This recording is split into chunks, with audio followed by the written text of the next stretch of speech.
Bago iyon, gayunpaman, bumisita siya sa mga communal bath at sauna upang magpahangin kung saan nakilala niya ang ilan sa kanyang mga admirer sa ospital. Ang kanyang Iraq ay masaya at ipinagmamalaki na malaman ito. Hyun-soo is a singularity when he informed her about Robin's visit. She correctly deduces that he tried to scout him because of this and telling him that Robin left out an important detail. Ang mga mangangaso ay may magkasalungat na pananaw tungkol sa mga singularidad. Naniniwala si Robin na ang mga singularidad ay dapat matagpuan, kahit na nangangahulugan ito ng pagsasakripisyo ng karamihan. Si Armand ay sumali sa kanya at nagustuhan ni Anderson ang kapaligiran ng pananaliksik. Kaya sumama din kami sa kanila. Iyan ay kung paano nagsimula ang Portal Strategy Committee. Sa kabilang banda, si Haxan ay may opinyon na hindi sila dapat umasa sa mga singularidad at maging mas malakas sa kanilang sarili. Sinamahan siya ni Takashi at Jill sa paglikha ng S-Guild. Ang Queen lang ng China at Alexander ng Amerika ay gumawa ng kani-kanilang mga guild para sa kanilang sariling mga kadahilanan. Pagkatapos ay tinanong ni Kansu si Sir Iraq kung ano ang palagay niya kung saan siya ay tumugon na hindi niya masyadong iniisip ang tungkol dito at palaging nakatuon sa pagprotekta sa kanyang mga kasama gamit ang kanyang sariling mga kamay. Pero hindi na niya magagawa yon dahil nakuha na niya ang lahat. Pinapayuhan siya ni Pioneer sa pagsasabing ito ay digmaan at ang mga pagkalugi na natamo dahil sa isang digmaan ay hindi kailanman kasalanan ng pinuno. Hanso kalaunan ay nagpasya na pumunta sa kanyang sariling paraan at maging mas malakas. Pinayuhan siya ni Hierarchy na mag-ingat sa mga taong nakilala niya sa fragment dahil hinahabol siya ng mga ito dahil isa siyang singularidad sa loob ng isang gusali ng bodega. Si Heinrich o ang Black Thunder at ang pinuno ng guild ay umaagaw ng mga maitim na espiritu upang labanan ang mga mangangaso, na nagpapasigla sa kanila gamit ang kanyang kapangyarihan sa kidlat. Paglabas niya ng gusali, sinalubong siya ng isang lalaking nakasuot ng clown costume na tila alam ang lahat tungkol sa kanya. Inis, nagpaputok ng kidlat si Henrik sa kanyang daraanan, ngunit lumabas ang payaso nang hindi nasaktan. Ito ay ipinahayag na ang clown ay talagang isang gabi sa magbalat kayo. Sino ang naroroon dito bilang isang ilusyon? Nag-aalok siya na bumuo ng isang alyansa kay Heinrich, na nagbibigay sa kanya ng insentibo ng mabigat na firepower upang makatulong na kumbinsihin siya kapag tumanggi siya. Sa Paris, isang bomba ang sumabog sa gitna ng isang abalang kalye, at ang mga madilim na espiritu ay lumabas mula sa mga anino, na may dalang mga sandata, mga butas. Ang promosyon sa S-rank ay inihayag sa balita at binabasa sa High-Entay ni Chow Yuan.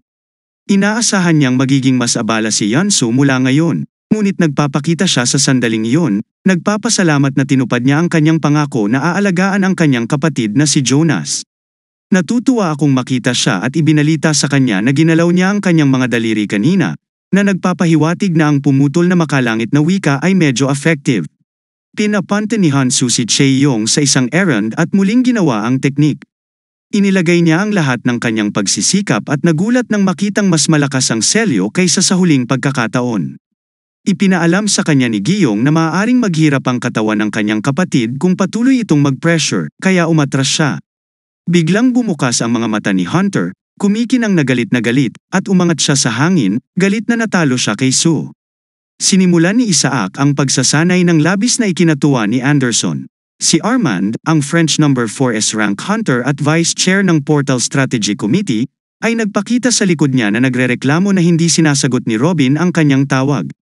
Ipinaalam sa kanya ni Anderson na si Robin ay pumasok sa pagmumuni-muni upang maghukay ng impormasyon tungkol kay King at sa kanyang barkada.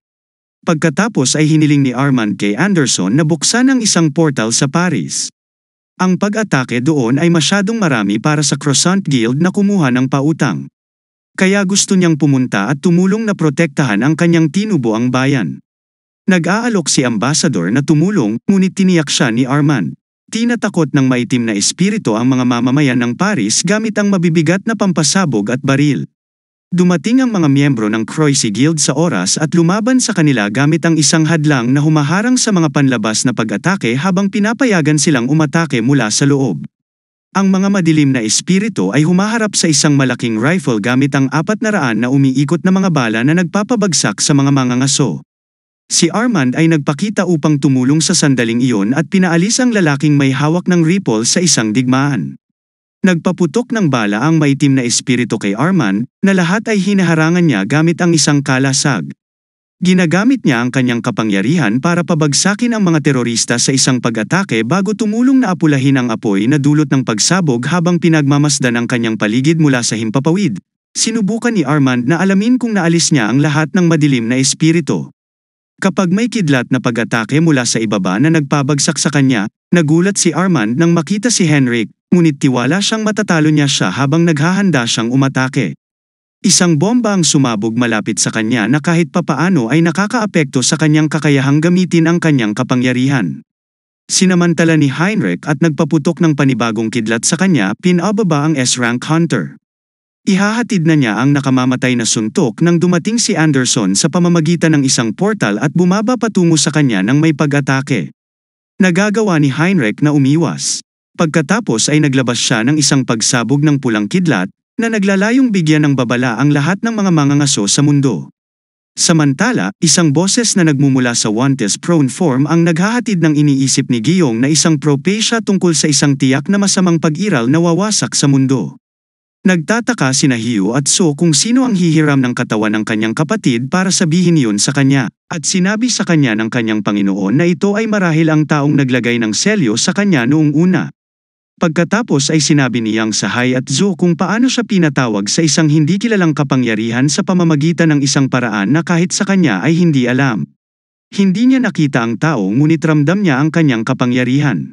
Tinanong ni So kung maaari itong maging hari, ngunit sinabi sa kanya ng kanyang amo na hindi masama ang intensyon, ngunit naramdaman niya na ang tao ay sapat na malakas para makipaglaban. Ang hindi kilalang taong iyon ay ang tanging naiisip ng mga kabataan kung sino ang maaaring maglagay ng isang selyo ng napakalakas na kahit na ang pumuputol na makalangit na wika ay hindi maaaring masira ito. Hindi sinabi ni Yang kay Hugh at So ang tungkol dito dahil kung alam ng mga tao ay mahuhulog silang lahat sa kawalan ng pag-asa. Walang sino man ang makakapigil sa isang taong may kapangyarihan na kalaban ng mga baril kung sila ay biglang lilito na naglalayong sakupin ang mundo. Ganon din siguro ang level ng hari. Kung paniniwalaan ang Ancestral Dragon, sinabi ni Yang kay Hanso na kailangan niyang magsumikap para maging mas malakas kung siya ay nagnanais na lumaban sa kanila. Pumasok si Chow Yong sa silid sa sandaling iyon at ang pagkakita sa kanya ay nagpa siyang maging malakas upang protektahan ang mga tao sa paligid niya. Si Hyun Soo ay nagsasanay ng husto sa kanyang Panginoon matapos ipaalam sa kanya ng isang Iraq ang tungkol sa pag-atake ng terorista ng mga maitim na espiritu sa Paris kung saan nahulog ang isang S-rank noong ipinahayag ang hierarchy. Bumagsak ang ranggo ng S nang ipahayag ni Hai Urak na hindi pa bumabalik ang kanyang kapangyarihan kahit makalipas ang 2 linggo. Hiniling ni Hyun Soo sa kanya na huwag mag-alala dahil naroon pa rin siya. Habang si Hyun Soo ay nagpapatuloy sa pagmumuni-muni, iniisip ni Master Yang kung ang taong responsable sa pagpapatawag sa kanya sa mundong ito ay kapareho ng taong naglagay ng selyo kay Han Tai. Pagkatapos ng pagsasanay, nakatanggap si Han Soo ng tawag mula kay Lee Minor, at agad na umalis patungo sa asosasyon kung saan siya ipinakilala sa manager ng sangay. Sinabi niya na sumunod siya na gusto niyang maging pinuno siya ng espesyal na pangkat ng terorismo na kanilang binuo ng maaga. Para sa anumang pag-atake ng mga terorista na maaaring maganap sa kanilang county pagkatapos ng isa sa Paris. Kung saan ginamit ang mga marbles na maaaring neutralisahin ang mga kapangyarihan. Magalang na tumanggi si Hanzo, nag-aalok na tumulong siya bilang isang individual at hindi grupo. Ngunit hindi bilang isang pinuno. Umalis siya kaagad pagkatapos dumating ang 2 dark spirit sa Seoul gamit ang isang misteryosong bagay na ibinigay sa kanila ni Pierre. Nag-vandalize ng circles sa isang pader nang may lumapit na pulis na agad na pinatay ng isa sa kanila. Pagkatapos ay umalis sila sa pamamagitan ng portal na bumubuo sa mga lupon na nagbabalak na bumalik sa lalong madaling panahon para sa isang pag-atake.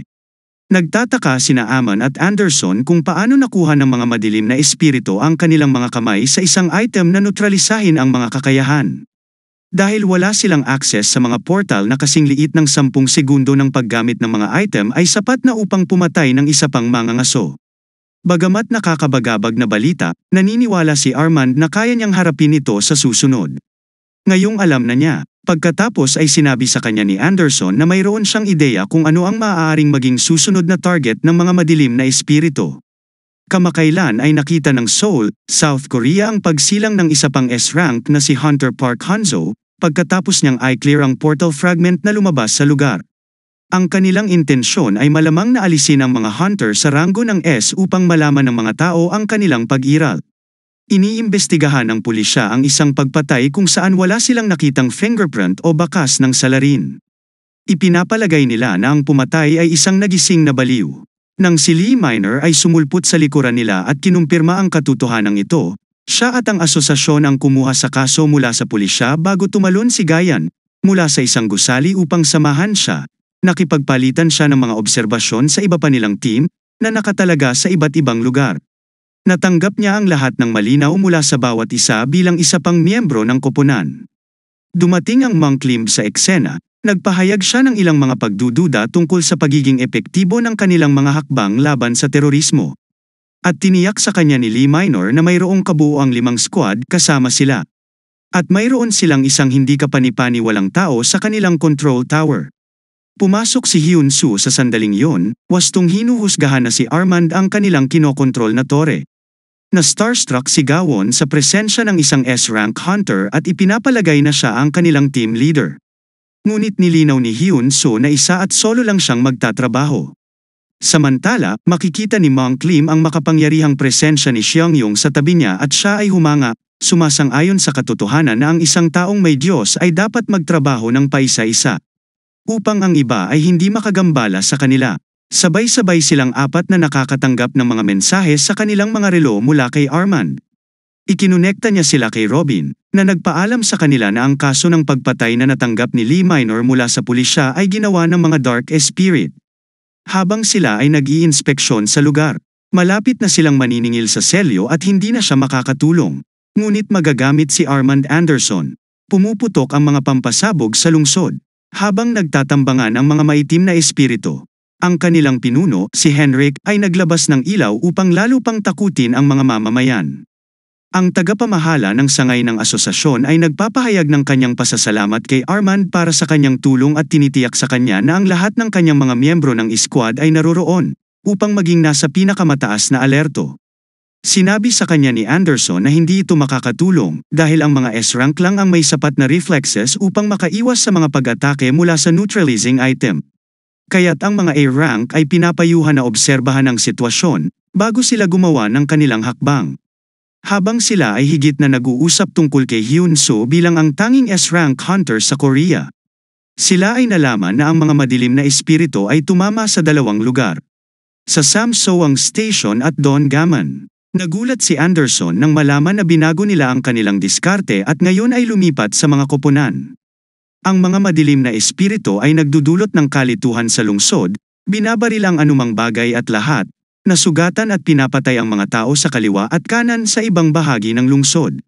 Sinasalakay ni Heinrich ang mga tao gamit ang kanyang kidlat, habang pinagmamasdan ang gabi mula sa gilid, na gustong ipagpatuloy niya ang kaguluhan at galit na higit pa ni Yeonsu. Kung hindi lang inilantad ni Henry ang kristal ng neutralisasyon, hindi na niya kailangang lumahok. Galit na galit sa madilim na espiritong bagong diskarte, nagpa siya si Armand na kontrahin ito sa eksaktong parehong paraan. Habang ginagamit niya ang kanyang telekinetic powers upang iligtas ang mga tao mula sa pinsala nang hindi umaalis sa silid. Samantala, nag-relay si Anderson ng mensahe sa lahat ng miyembro ng squad na huwag makipag-ugnayan sa kalaban kapag nakita nila sila. Si Armand na ang bahala sa sitwasyon at pupuntahan sila. Pagkatapos ay nakipag-ugnayan siya kay Hyun Soo, na nagpaalam sa kanya na siya ay nasa pinangyarihan na ng pag-atake at kaharap si Henry bago siya umatake. Sinabi sa kanya ni Master Yong na posibleng ang pag-neutralize ng marmol ay hindi makakaapekto sa kanya kung isa sa alang-alang ang mga katangian ng martial arts. Ngunit walang garantiya, malalaman lang niya kapag napagod na siya sa paghihintay. Inilunsad ni Heinrich ang kanyang unang pag-atake kay Hyun Soo, na nagdudulot ng pagsabog, ngunit sa kanyang napakalaking sorpresa, tuluyan itong naiwasan ni Hyun-Soo at pumunta sa likuran niya. Bago siya makapag-react, naghatid si Hyun-Soo ng isang malakas na suntok na nagpapalayo sa kanya.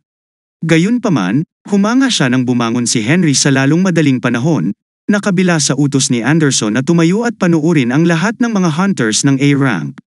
At sa ibaba ng isa sa kanila ay sinasaktan ni Hyun-Soo ang kalaban, nakipagtalo siya sa ilan sa kanilang mga tauhan.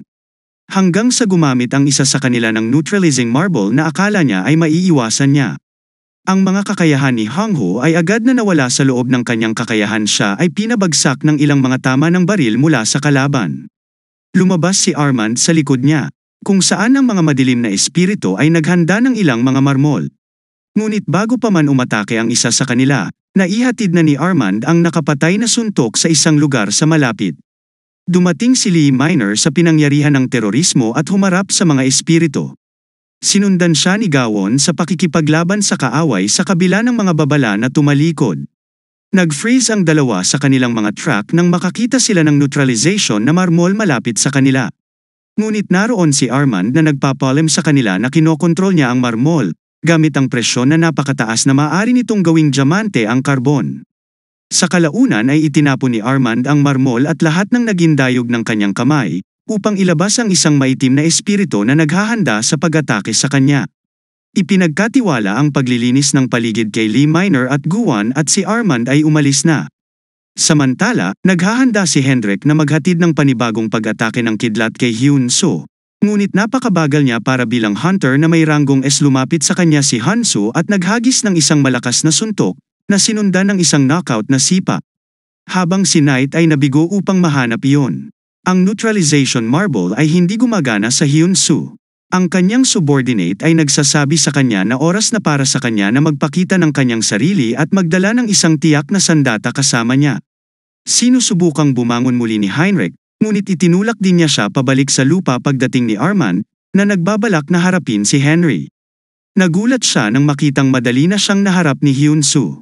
Sa sandaling iyon, isang whirlpool ang nabubuo sa kalangitan sa itaas nila, na gumagawa ng isang portal. At lumabas ang gabi sa kanyang tunay na hayop na anyo. Lalong nagulat si Armand nang makilala ni Hyun Soo si Knight. Isang miyembro ng isang grupo na si Robin ay hindi pa nakakaalam ng anumang sinisingil ni Armand kay Knight, ngunit siya ay masyadong mabilis para sa kanya. Kailangan niyang maglagay ng kalasag upang ipagtanggol ang sarili mula sa biglaang pag-atake ni Knight. Sa kabila ng kalasag, ang pag-atake ay masyadong malakas at si Armand ay itinapon sa lupa, na sinundan ni Knight. Na may isang malakas na nilalang na enerhiya. Pagkatapos ay naghahanda siyang harapin si Yanzu. Ngunit muling bumangon si Armand, determinadong hindi siya hayaang mapunta sa singularidad. Ginagamit niya ang kanyang macelan na kapangyarihan upang i-levitate ang mga mabibigat na bato, ngunit ang Knights ay nagpapaputok ng kanyang enerhiya sa mga ito. Si Hansu ay nagsimulang kumilos, na kinikilala ang mga pag-atake ng kabalyero ay katulad ng Skeleton Kings, ngunit mas malakas kapag Knight ay patuloy na nag-shoot ng mga energy beam.